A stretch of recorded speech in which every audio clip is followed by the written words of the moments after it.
নরসিংদী আওয়ামী লীগের দুই পক্ষের সংঘর্ষে ইউপি সদস্যসহ 2 জন নিহত। ভারতীয় গেরুয়া বাহিনীকে এদেশে প্রশ্রয় দেওয়া হবে না, আমরা সীমান্তেই তাদেরকে মোকাবেলা করব বলে মন্তব্য করেছেন অবসরপ্রাপ্ত সেনা অফিসার। পুলিশকে টিস্যুর মতো ব্যবহার করেছে হাসিনা সরকার বলে মন্তব্য করেছেন সার্জিস আলম।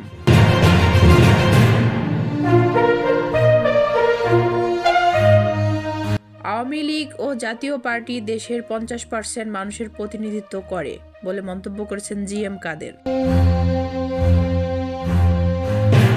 ভারতের ল্যাবে শেখ হাসিনা, জিএম কাদের ও রওশন এরশাদের জন্ম হয়েছে বলে মন্তব্য করেছেন রুহুল কবির রিজভী।